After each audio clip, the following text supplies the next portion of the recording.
बाबा जी और हुजूर जी की प्यारी संगत जी, राधा स्वामी जी, आपका हार्दिक स्वागत है हमारे चैनल परमात्मा का संदेश पर, जहां हम आत्मिक ज्ञान के गूढ़ रहस्यों पर प्रकाश डालते हैं। संगत जी, आज की यह वीडियो अत्यंत प्यारी है, इसे अंत तक अवश्य श्रवण करें जी। संगत जी, हम सबके दिल में यही चाह है कि हमें परम शांति और सुख मिले, उस परम सत्ता से मिलन हो, उसके दर्शन हो और हमारा सतगुरु हमें इस दुख भरे संसार से पार लगाकर सचखंड तक ले जाए। सतगुरु का यही पावन हुक्म है कि हम भजन सुमिरन करें। एक नाम ही है जो हमें पार लगा सकता है, जो सच्चा सहारा बन सकता है और जो हमें उस परमात्मा से मिलवा सकता है। इसके अलावा कोई रास्ता नहीं। बाबा जी हमेशा समझाते हैं कि भजन सुमिरन से ऊंची कोई सेवा नहीं है। जब हम मालिक की याद में बैठते हैं, वही असली सफलता का पल है। यही आत्मा के साथ जाएगी और नाम की कमाई करके ही हम इस जीवन को सार्थक बना सकते हैं, वरना हम इंसानों और निचली योनियों में कोई फर्क नहीं रह जाता। पशु पक्षी कीड़े मकोड़े केवल खाते हैं और भोगते हैं, वे प्रभु के नाम का सुमिरन नहीं कर सकते। ये अवसर सिर्फ और सिर्फ मनुष्य जाति को ही मिला है और हमें इसका पूरा लाभ उठाना चाहिए। हम नहीं जानते कि मालिक से कितनी अरदास और प्रार्थना करने के बाद हमें मनुष्य जीवन मिला है। नामधारी जीव जानते हैं कि नाम की क्या महिमा है। यह हर आत्मा को नहीं मिलता, केवल सतगुरु द्वारा चुनी हुई आत्माओं को ही यह वरदान मिलता है। नामदान के समय सतगुरु ने हमें यह भी समझाया कि सभी को रोजाना 2.5 घंटे भजन सुमिरन करने का हुक्म है। शुरू में हम बड़े उत्साह से इसका पालन करते हैं और समय भी देते हैं, लेकिन धीरे धीरे इस माया जाल और कर्मकांडों में उलझकर सही तरीका भूलने लगते हैं और अभ्यास को हल्के में लेने लगते हैं। इसका सही तरीका और उसकी आत्मिक गहराई केवल संत महापुरुष ही समझा सकते हैं। जब सद्गुरु हमें नामदान देते हैं तो वे सिर्फ नाम ही नहीं देते, बल्कि उसके सुमिरन की विधि, उसकी मर्यादा और उसके गहरे रहस्य भी सिखाते हैं। इसलिए हमें यह समझना बहुत ज़रूरी है कि नाम सुमिरन का क्या महत्व है, इसे सही विधि से करना क्यों ज़रूरी है, और केवल सच्चे भाव और नियम से किया गया अभ्यास ही फलदायी होता है। हम सबकी गहरी अभिलाषा यही रहती है कि प्यारे बाबा जी हमें अंतर में दर्शन दें, लेकिन इसके लिए हमें यह बातें समझकर अपने जीवन में अपनानी होंगी और सतगुरु के बताए मार्ग पर दृढ़ता से चलना होगा। संगत जी, आपसे विनती है, इस वीडियो को बीच में मत छोड़िए। कुछ समय अपने सारे कामों को विराम दे और पूरे मन से इस चर्चा में सहभागी बने, क्योंकि ये बातें कोई साधारण विचार नहीं, बल्कि हमारी आत्मा के सच्चे उद्देश्य को पूरा करने की कुंजी हैं। आज बताए गए नियम अवश्य आपके काम आएंगे और आपको भजन सुमिरन की गहराई तक पहुंचने में मदद करेंगे। और संगत जी, अगर आप पहली बार हमारे चैनल परमात्मा का संदेश पर आए हैं तो निवेदन है कि तुरंत सब्सक्राइब कर लीजिए। संगत जी, जब हम प्रभु का नाम लेते हैं तो हमारा मन एक पात्र बन जाता है जिसमें प्रभु की कृपा उतरती है।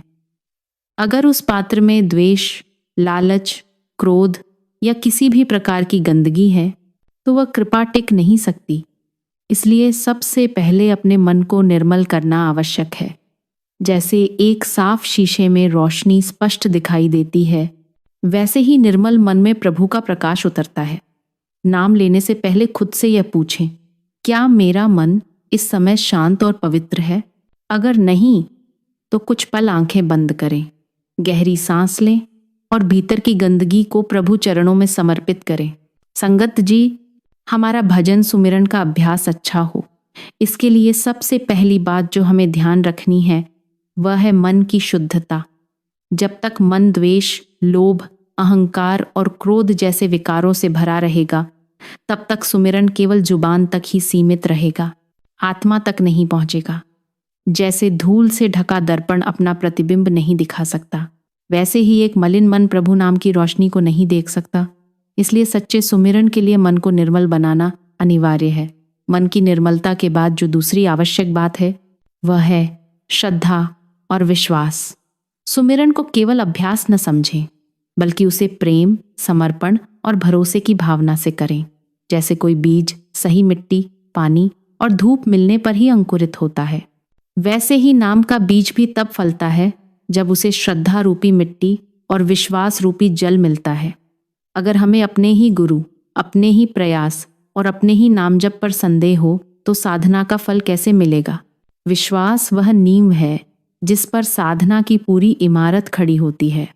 श्रद्धा वह शक्ति है जो नाम को केवल शब्दों से उठाकर आत्मिक ऊर्जा में बदल देती है।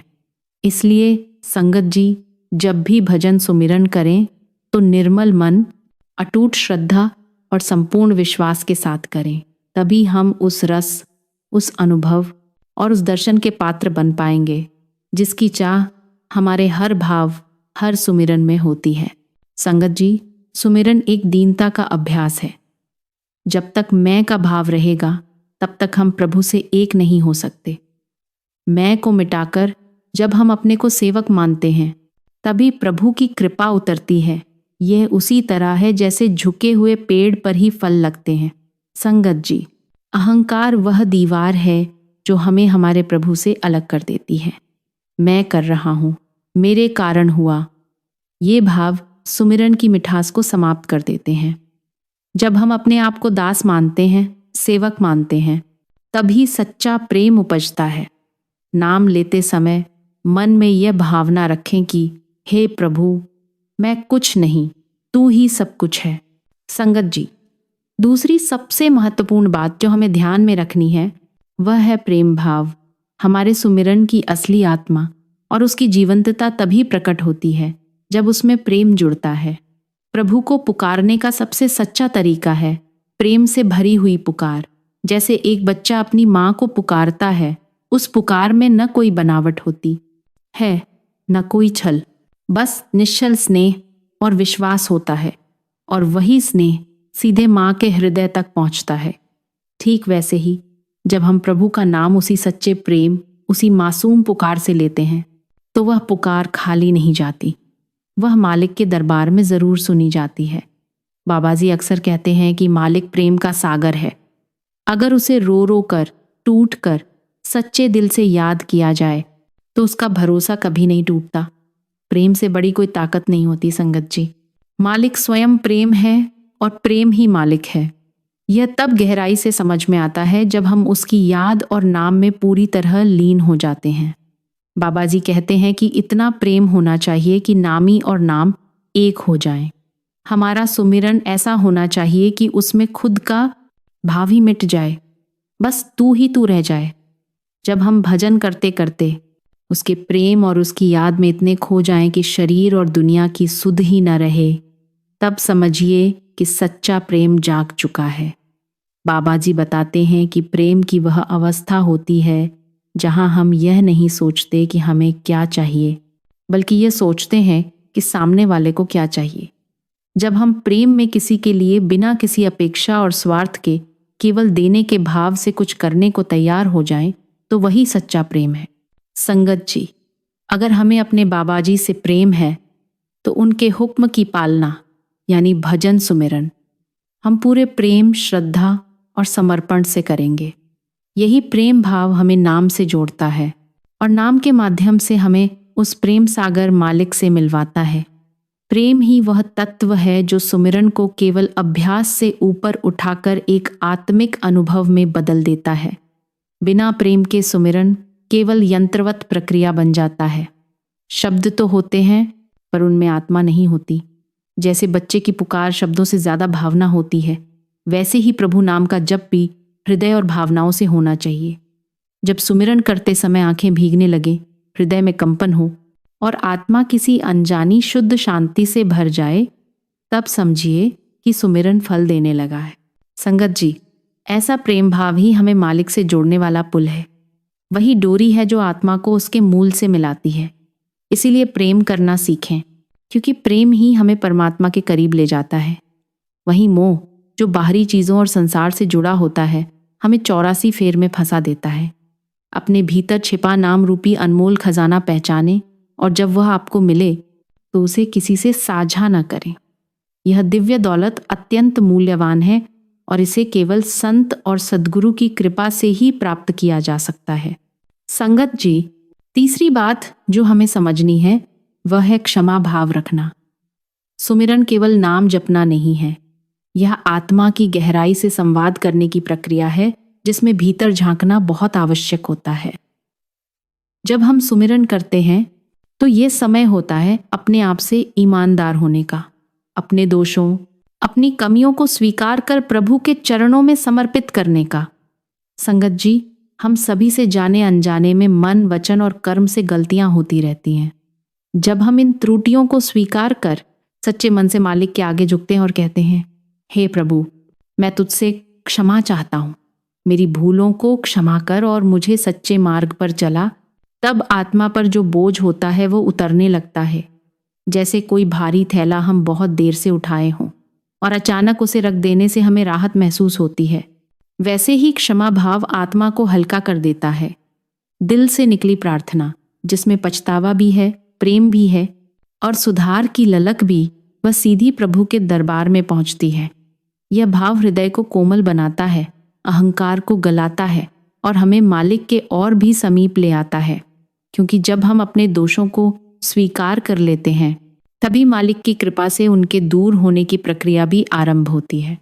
क्षमा भाव ही वह पहला कदम है जो आत्मा को निर्मल बनाकर उसे उस स्थिति में लाता है जहां वह सच्चे भजन सुमिरन का अनुभव कर सके। इसलिए हर सुमिरन के साथ यह निवेदन जरूर हो, हे मालिक, मेरे दोषों को क्षमा कर और मुझे अपने प्रेम में डुबो दे। यही भाव हमें उसकी दया और करुणा का पात्र बनाता है।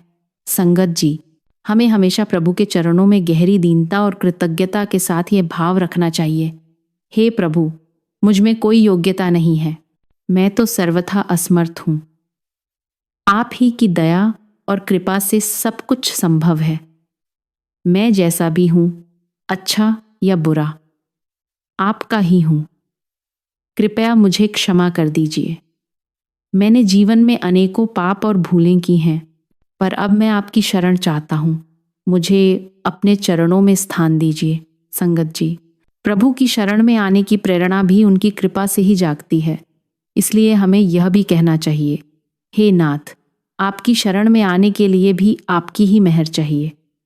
कृपया मुझ पापी असमर्थ प्राणी को अपनाइए, मुझे अपना बनाइए और अपने भजन सुमिरन आप ही मुझसे कराइए।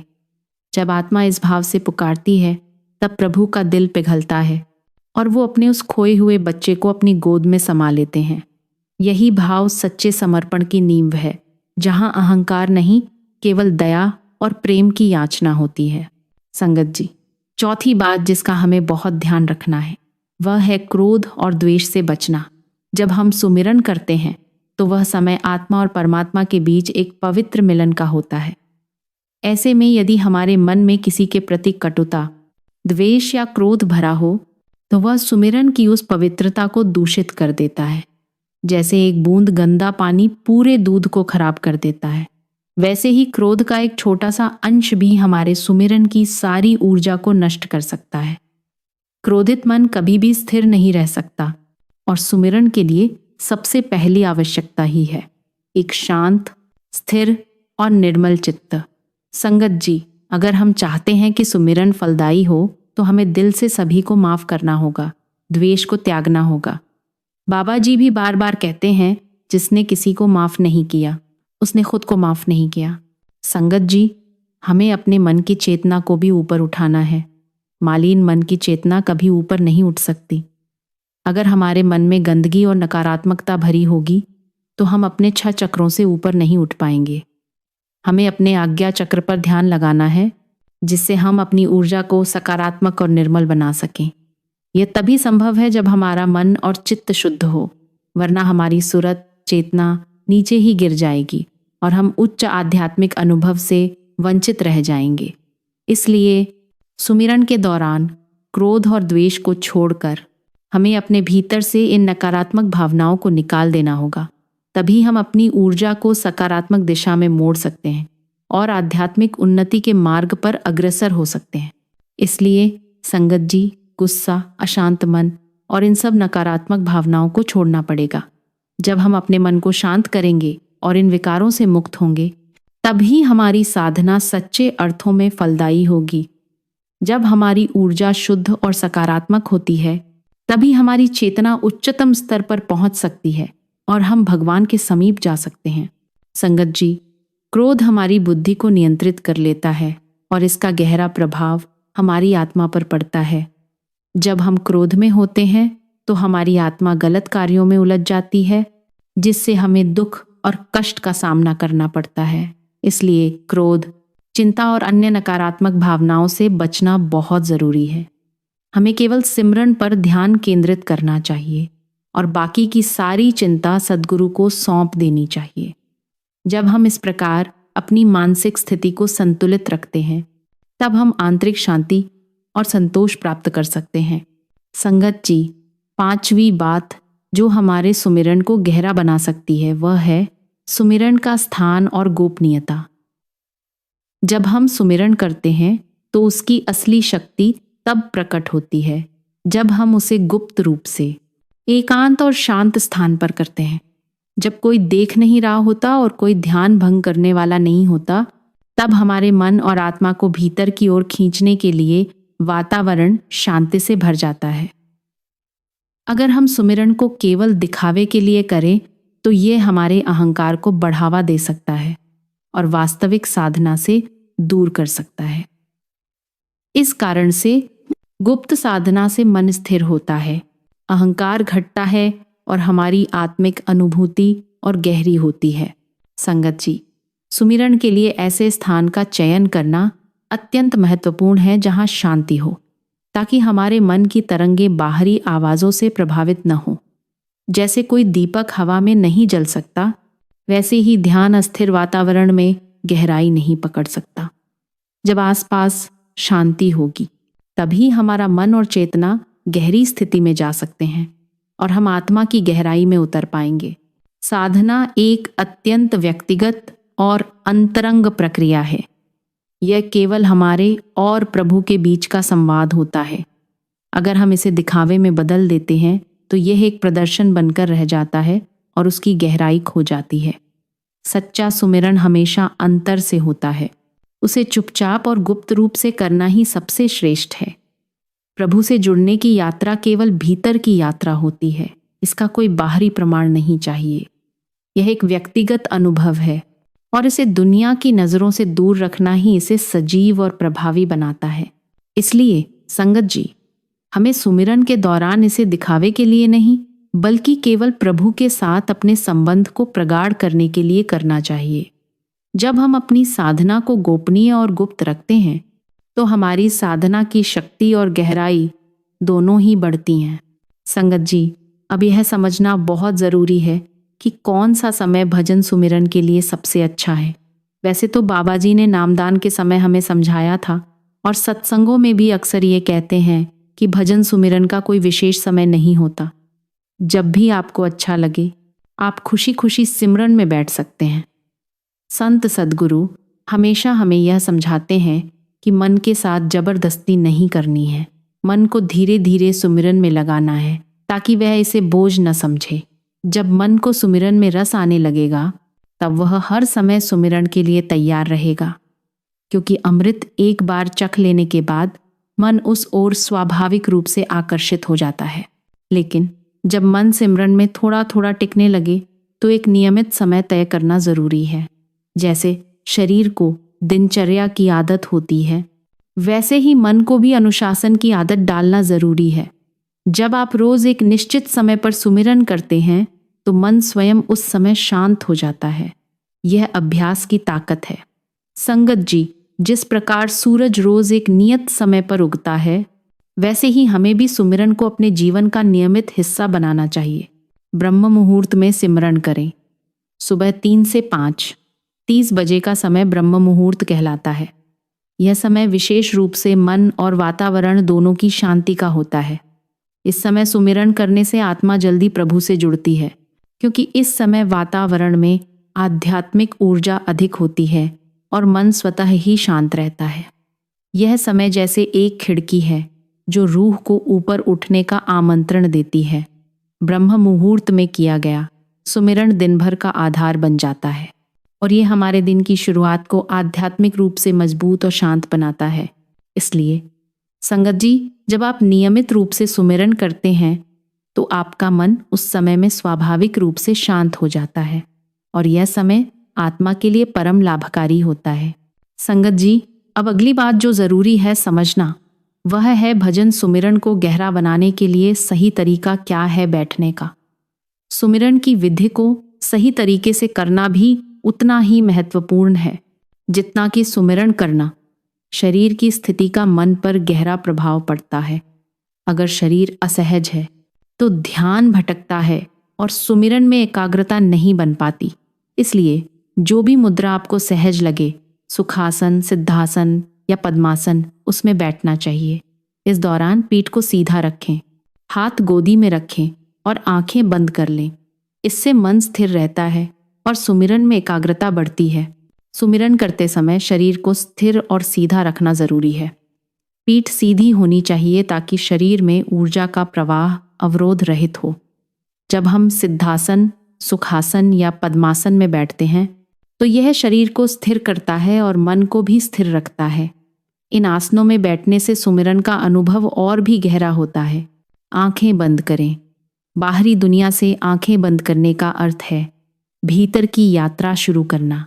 जब हमारी दृष्टि बाहर की ओर नहीं भटकती, तभी हम अपने मन को भीतर की ओर एकाग्रित कर पाते हैं। संगत जी, जब हमारी आंखें खुली रहती हैं तो हमारी चेतना बाहर की ओर रहती है, दृश्य, रंग, गति की ओर। लेकिन जब हम आंखें बंद करते हैं तो हमारी ऊर्जा भीतर की ओर जाती है। आंखें बंद करके सुमिरन करने से हम अपनी आत्मा की आवाज को सुनने लगते हैं और प्रभु के प्रति हमारी भावना और भी गहरी हो जाती है। इसलिए सही मुद्रा में बैठना और आंखें बंद करके भीतर की ओर ध्यान लगाना सुमिरन को गहरा बनाने के लिए अत्यंत महत्वपूर्ण है। संगत जी, अगली बात जो समझनी है वह है मोबाइल, सोशल मीडिया से दूरी बनाना। संगत जी, आजकल हमारा मन पहले से ही बहुत चंचल है और इसे और अधिक चंचल बनाने में बाहरी दुनिया की चीज़ें महत्वपूर्ण भूमिका निभाती हैं। जैसे ही हम अपने मोबाइल पर वीडियो देखते हैं या रिश्तेदारों की सोशल मीडिया पर पोस्ट और फोटो देखते हैं, हम उस दिखावे की दुनिया में खो जाते हैं। यह दुनिया पूरी तरह से नकली और झूठी होती है। हम उन तस्वीरों और वीडियो के पीछे की वास्तविकता से अनजान होते हैं, लेकिन हम खुद को उस दुनिया का हिस्सा समझने लगते हैं, जिससे हमारा ध्यान प्रभु से हटकर उस झूठी दुनिया में चला जाता है। बाबा जी कहते हैं, जितना ध्यान बाहर फैला होगा उतना भीतर टिकना मुश्किल होगा, और यही हमारी समस्या है। हम अपने मन को बाहर की दुनिया में इतना व्यस्त कर देते हैं कि भीतर ध्यान लगाना बहुत कठिन हो जाता है। खासकर जब हम सोशल मीडिया का उपयोग करते हैं तो ये हमें असलियत से दूर ले जाता है। हम दूसरों की जिंदगी को आदर्श और परिपूर्ण समझने लगते हैं, जबकि सच्चाई कुछ और होती है। इस चक्कर में हम अपनी असल जिंदगी, अपनी आत्मा और प्रभु की याद को भूल जाते हैं। संगत जी, मन को वश में करना बहुत ज़रूरी है भजन को सफल बनाने के लिए। मोबाइल और सोशल मीडिया के ज़रिए जो भी हम देखते हैं वह हमें ध्यान भटकाने में मदद करता है। सुमिरन करते समय हमें फ़ोन को साइलेंट करना चाहिए या फिर उसे दूर रखना चाहिए, ताकि हमें बाहरी दुनिया से कोई भी विघ्न न मिले। हमें कुछ समय के लिए सोशल मीडिया और उस बाहरी दिखावे की दुनिया को छोड़ देना चाहिए, ताकि हमारा पूरा ध्यान प्रभु के नाम में डूब सके। संगत जी, आज का सबसे बड़ा विघ्न यही है, मोबाइल। जब हम इसे सुमिरन के समय दूर रखते हैं तो हमारी ऊर्जा पूरी तरह से प्रभु के नाम में केंद्रित हो जाती है। हम उस झूठी और दिखावटी दुनिया से बाहर निकलकर अपने वास्तविक उद्देश्य प्रभु से जुड़ने की ओर ध्यान लगा सकते हैं। जब हम अपने ध्यान को मोबाइल और बाहरी दुनिया से मुक्त करते हैं, तब हम अपने साधना को गहरा और प्रभावशाली बना सकते हैं। संगत जी, अब अगली बात जो समझनी है वह है कि बाबा जी ने जो नाम दिया है उसे सही तरीके से कैसे जापना है। कुछ साधक सही तरीके से नाम सुमिरन नहीं करते, कुछ बहुत तेज से करते हैं, तो कुछ उसे बोल बोल कर करते हैं। लेकिन सही तरीका जो हमें नामदान के समय समझाया गया था वह हम अक्सर भूल जाते हैं और गलतियां कर बैठते हैं। कभी सुर फिर करके नाम लेते हैं और फिर कहते हैं कि हमें सुमिरन में कोई अनुभव नहीं हुआ। इसलिए इस विषय में समझना बहुत ज़रूरी है कि सही तरीका क्या है। संगत जी, धीमे और स्पष्ट उच्चारण करें। नाम को प्रेम से और ध्यान से उच्चारित करें। जैसे संगीत में सही ताल और स्वर जरूरी होते हैं, वैसे ही नाम जप में भी स्पष्टता और श्रद्धा अनिवार्य है। नाम का उच्चारण जल्दी जल्दी करने से कोई भाव नहीं आता। जब हम नाम को धीरे धीरे सही तरीके से उच्चारण करते हैं तो मन को उस शब्द में डूबने का समय मिलता है और हमारा ध्यान गहरा होता है। हमारी स्पीड स्लो होनी चाहिए। हर शब्द को खींचकर तोड़कर बोलें, कोई जल्दबाजी नहीं होनी चाहिए। जब हम धीरे धीरे नाम का उच्चारण करते हैं तो हर शब्द की गहरी अनुभूति होती है और हमारा मन उस शब्द के साथ एकाकार हो जाता है। संगत जी, मानसिक जाप करें। जब हम नाम को सिर्फ जुबान से नहीं बल्कि मन से दोहराते हैं तो उसे मानसिक जाप कहते हैं। यह एक गहरी और एकाग्रता की अवस्था है जहाँ शब्द नहीं बल्कि भाव चलता है। मानसिक जाप से हमारी आत्मा प्रभु के साथ और भी अधिक जुड़ जाती है। जब मन से जाप करते हैं तो हम हर शब्द को अपने भीतर अनुभव करते हैं और वह हमें प्रभु के साक्षात अनुभव की ओर ले जाता है। संगत जी, श्वास श्वास में नाम जोड़ें। सांसें हमारे जीवन की डोर हैं। अगर हम हर सांस के साथ नाम जोड़ते हैं, जैसे सत अंदर लेते समय और नाम छोड़ते समय, तो नाम हमारा स्वभाव बन जाता है। हर सांस में प्रभु का नाम हमें और भी गहरे स्तर पर जोड़ता है और हमारी माज का आत्मा उस नाम में समाहित हो जाती है। यह अभ्यास हमें सांसों के हर पल में प्रभु की उपस्थिति का एहसास कराता है और हमें इस भौतिक संसार से परे एक दिव्य अनुभव देता है। संगत जी, चलते फिरते भी सिमरन करें। सुमिरन केवल आसन पर बैठकर ही नहीं बल्कि जीवन के हर पल में हो सकता है। चलते फिरते, काम करते समय, यहाँ तक कि नींद के पूर्व भी नाम चलता रहना चाहिए। यही सच्ची साधना है। जब हर पल में प्रभु का नाम हमारे साथ रहता है तब हम हर कार्य में भगवान के साथ होते हैं। यह हमें हर स्थिति में स्थिर और शांत बनाए रखता है। संगत जी, नाम के साथ ध्यान जोड़ें। सिर्फ नाम बोलना ही पर्याप्त नहीं है, उसमें ध्यान भी होना चाहिए। जब मन, वाणी और आत्मा तीनों एक होकर नाम जपते हैं तो वह सच्ची साधना बनती है। ध्यान के साथ किया गया नाम जप हमें प्रभु के और करीब ले जाता है और हमारे ध्यान को स्थिर करता है। ध्यान और नाम का संगम हमें एक गहरे आध्यात्मिक अनुभव की ओर ले जाता है जहां हम प्रभु के साथ साक्षात संपर्क में होते हैं। संगत जी, जब हम नाम जपते हैं तो उसे सुनने का प्रयास करें। सुनना ध्यान को भीतर टिकाता है और यह सुनना बाहर की आवाज़ों से नहीं बल्कि अपने मन की आवाज़ से है। जब हम नाम सुनते हैं तो वह हमें और भी गहरे अनुभव में ले जाता है और हम उस नाम की दिव्यता को महसूस करने लगते हैं। यह अभ्यास हमारे मन को और भी स्थिर और संकेंद्रित करता है। संगत जी, नाम के अर्थ को समझें। जब हम नाम के अर्थ को समझते हैं तो उसमें भाव गहरे होते हैं। जैसे सतनाम का अर्थ है सच्चा नाम। इस अर्थ को समझने से उसका प्रभाव और गहराई से उतरता है। जब हम नाम के अर्थ को अपने दिल में उतारते हैं तो वह हमारे जीवन में एक नई शक्ति और दिशा लाता है। नाम का अर्थ जानने से उसका प्रभाव और भी गहरा होता है और हमें आत्मिक उन्नति की दिशा में मार्गदर्शन मिलता है। संगत जी, गुरु के रूप का ध्यान करें। नाम के साथ गुरु या प्रभु के दिव्य स्वरूप का ध्यान करने से भक्ति सजीव होती है। जैसे हम उस ज्योति को देखते हैं जिससे नाम की रोशनी आती है, वैसे ही जब हम प्रभु या गुरु के रूप का ध्यान करते हैं तो नाम के साथ एक दिव्य अनुभव जुड़ता है। यह ध्यान हमें एक विशेष ऊर्जा और आनंद से भर देता है जो हमारे सुमिरन को और भी गहरा और प्रभावशाली बनाता है। इस ध्यान के द्वारा हम प्रभु के स्वरूप में लीन हो जाते हैं और हमारी साधना और भी अधिक सशक्त हो जाती है। इसलिए संगत जी, सुमिरन करते समय इन सभी पहलुओं का ध्यान रखना जरूरी है ताकि हम सही तरीके से नाम का जाप करें और उससे गहरे आध्यात्मिक अनुभव प्राप्त कर सकें। संगत जी, अब अगली बात जो समझने की है वो है अपने सतगुरु पर विश्वास। जितना ये विश्वास पक्का होगा उतना ही हमारा जीवन सहज और शांत होता जाएगा। सद्गुरु बाबाजी पर अटूट विश्वास बनाए रखें। हमें सिर्फ अपना कर्म करते रहना है सच्चाई से, श्रद्धा से और पूरे प्रेम के साथ। हर दिन भजन सुमिरन को अपने जीवन का अभिन्न हिस्सा बना लीजिए, क्योंकि वही है जो हमारे भीतर के अंधकार को हटाकर हमें आत्मिक प्रकाश की ओर ले जाता है। संगत जी, सद्गुरु ने जो नामदान, जो सिमरन हमें दिया है, उसी पर मन को टिकाना है। ना इधर देखना है, ना उधर। संसार की बातों में उलझने की जरूरत नहीं। जो कुछ भी हमें व्याकुल करता है, भविष्य की चिंता, परिणामों की अनिश्चितता, जीवन की दौड़, सब कुछ धीरे धीरे शांत हो जाता है जब हम पूरी श्रद्धा से उसी सिमरन में मन लगाते हैं जो हमें गुरु कृपा से मिला है। संगत जी, हर चिंता, हर उलझन को गुरु चरणों में छोड़ दीजिए। जब हम उन्हें अपना मार्गदर्शक मान लेते हैं तो रास्ते अपने आप खुलने लगते हैं। जीवन की कठिनाइयां भी जैसे किसी अदृश्य शक्ति द्वारा संभाली जाती हैं। जो हमारे भाग्य में लिखा गया है वह समय आने पर जरूर मिलेगा। न वह देर होता है, न वह टलता है। जो हमारा है वह हमें मिलेगा ही मिलेगा, फिर चाहे पूरी दुनिया मिलकर भी उसे रोकने की कोशिश क्यों न कर ले। इसलिए संगत जी, बेफिक्र होकर भजन सुमिरन करते रहिए। मन को शांत रखिए और अपने सद्गुरु पर पूरा भरोसा रखिए। यही है सच्चा समर्पण, यही है गुरु भक्ति का मार्ग।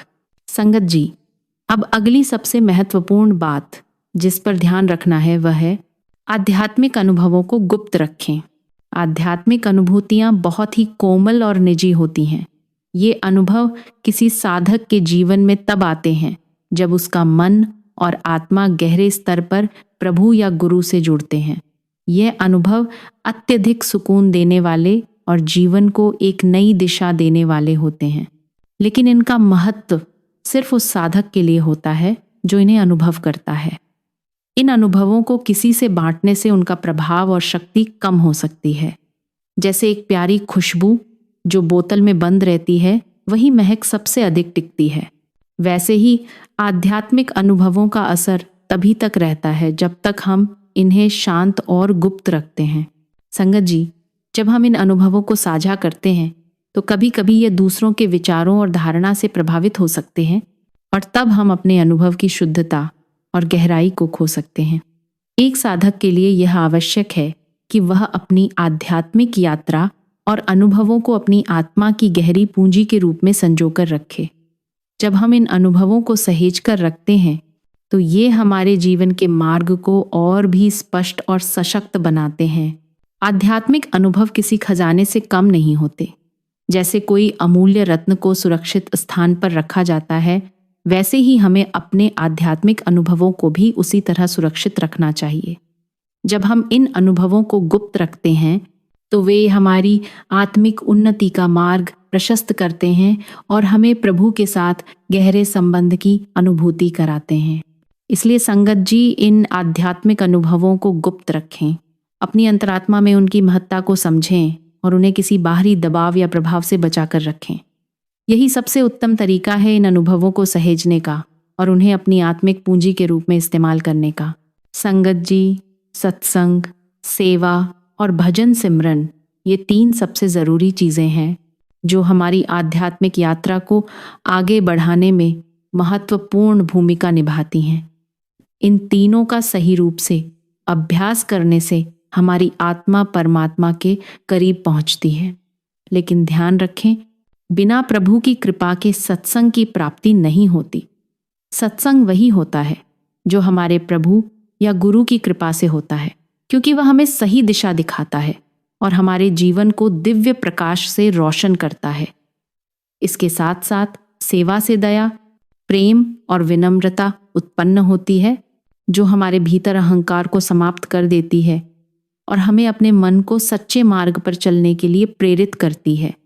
जब हम सेवा करते हैं तो हमारा मन झुकता है और हमें अपनी नकारात्मकता और दोषों का एहसास होता है, जिससे हम आत्म सुधार की दिशा में बढ़ते हैं। और इसी सेवा और विनम्रता का प्रभाव हमारे भजन सिमरन में भी दिखता है, क्योंकि ऐसा वातावरण हमें सिमरन में बहुत मदद करता है। जब हम मन को सेवा और संतोष की भावना से भरकर भजन करते हैं तो वह बहुत प्रभावशाली और गहरा होता है। इन तीनों के संतुलित अभ्यास से हम अपने जीवन में सच्ची आध्यात्मिकता का अनुभव कर सकते हैं। संगत जी, एक महत्वपूर्ण बात है जिसे समझना बहुत ज़रूरी है कि हमारे घर और परिवार का वातावरण सत्संगी होना चाहिए। यही वह आधार है जिस पर हम भजन सिमरन में तरक्की कर सकते हैं। घर का माहौल अगर संतों की वाणी और धार्मिक ग्रंथों से जुड़ा हुआ हो तो हमें भी आध्यात्मिक उन्नति की दिशा में सही मार्गदर्शन मिलता है। हर सत्संगी को यह ध्यान रखना चाहिए कि घर में संत महापुरुषों की वाणी जैसे गुरु ग्रंथ साहिब, रामायण, गीता और सत्संग की किताबों का नियमित रूप से पाठ करना चाहिए। यह पाठ पूरे परिवार के साथ लगभग 1 घंटे तक हर रोज करना चाहिए ताकि सभी के मन में धार्मिक और आध्यात्मिक विचारों का बीजारोपण हो सके। इन पुस्तकों में सिर्फ शब्द नहीं बल्कि हर शब्द में एक दिव्य शक्ति समाई हुई होती है। जब हम संत महापुरुषों की वाणी का ध्यान करते हैं तो हमारे जीवन के कई प्रश्नों के उत्तर अपने आप मिल जाते हैं। साथ ही इन वाणियों के प्रभाव से हमारे भीतर सकारात्मक बदलाव आने लगते हैं और धीरे धीरे परिवार के हर सदस्य का मन भी सत्संग, सेवा और भजन में लगने लगता है। ये एक ऐसी प्रक्रिया है जो न केवल हमारे व्यक्तिगत जीवन को सुधारती है बल्कि पूरे परिवार को एक आध्यात्मिक मार्ग पर चलने के लिए प्रेरित करती है। संगत जी, जीवन में हम जो भी कर्म करते हैं, चाहे वे अच्छे हों या बुरे, उनके परिणाम का सामना हमें ही करना पड़ता है। ईश्वर का कानून अटल है और यही सत्य है। हमारे हर कर्म का परिणाम हमें ही भुगतना पड़ता है। कर्म उसी प्रकार होते हैं जैसे बछड़ा अपनी माँ को 10 गायों के बीच पहचान लेता है, उसी तरह हमारे कर्म भी हमें ढूंढ ही लेते हैं, चाहे हम जितना भी छुपाने की कोशिश करें। इसीलिए हमें हर कर्म करते समय सावधान रहना चाहिए और ये समझना चाहिए कि प्रत्येक कर्म का असर हमारे जीवन पर पड़ता है। इसीलिए हमें अपनी सोच, बोलचाल और कार्यों में संतुलन बनाए रखना चाहिए ताकि हमारे कर्म हमारे लिए शुभ हों। अब बात आती है संगति की। हम जहाँ भी रहते हैं वहाँ का माहौल बहुत महत्वपूर्ण होता है। अगर हमारा संगति का स्थान सत्संगी है तो हम रूहानी रूप से प्रगति कर सकते हैं, लेकिन अगर ऐसा नहीं हो सकता तो उस स्थान को छोड़ देना ही बेहतर है। संगति का सीधा असर हमारी आत्मिक यात्रा पर पड़ता है। हमेशा अच्छे और रूहानी तरक्की में मदद करने वाले लोगों के साथ रहें। यदि यह संभव हो तो अपने बच्चों को भी सेवा संगत में लेकर जाएं, क्योंकि वे हमारे भविष्य हैं और उनकी रूहानी शिक्षा का प्रारंभ हमें अब से ही करना चाहिए। अंत में अपने लिए समय निकालना बहुत ज़रूरी है। हर दिन हमें 24 घंटे मिलते हैं और इनमें से कुछ समय हमें अपनी आत्मा और मानसिक शांति के लिए निकालना चाहिए। जैसे हम अपने शरीर के लिए समय निकालते हैं, खान पान, आराम, व्यायाम आदि, वैसे ही आत्मा के लिए भी समय निकालना उतना ही आवश्यक है। रोजाना कुछ पल अपने भीतर की शांति और आत्मिक प्रगति के लिए निकालकर हम अपने जीवन को अधिक सुखी और संतुष्ट बना सकते हैं। संगत जी, भजन सिमरन आत्मा की खुराक है। सतगुरु की दी हुई विधि के अनुसार चलें, तभी वह सच्चा फल देगा। नाम कोई साधारण शब्द नहीं है, वह तो आत्मा और परमात्मा का एक पुल है। इस पुल को पार करने के लिए संयम, श्रद्धा, प्रेम और पूर्ण समर्पण की आवश्यकता है। जब हम इन गुणों के साथ भजन सिमरन करते हैं तो हमारे भीतर एक गहरी शांति और दिव्यता का अनुभव होता है। संगत जी, अगर यह वीडियो आपके हृदय को छू गया हो तो इसे एक छोटी सी सेवा समझकर आगे बढ़ाइए। चैनल परमात्मा का संदेश को सब्सक्राइब कीजिए ताकि ऐसे दिव्य संदेश आप तक पहुंचते रहें। वीडियो को लाइक और शेयर कीजिए ताकि और भी आत्माएं इस सरल मार्ग से जुड़ सकें। और यदि मन में कोई भी प्रश्न हो तो निसंकोच कमेंट कीजिए। हम हर प्रश्न का प्रेम पूर्वक और समय पर उत्तर देने का प्रयत्न करेंगे। राधा स्वामी जी।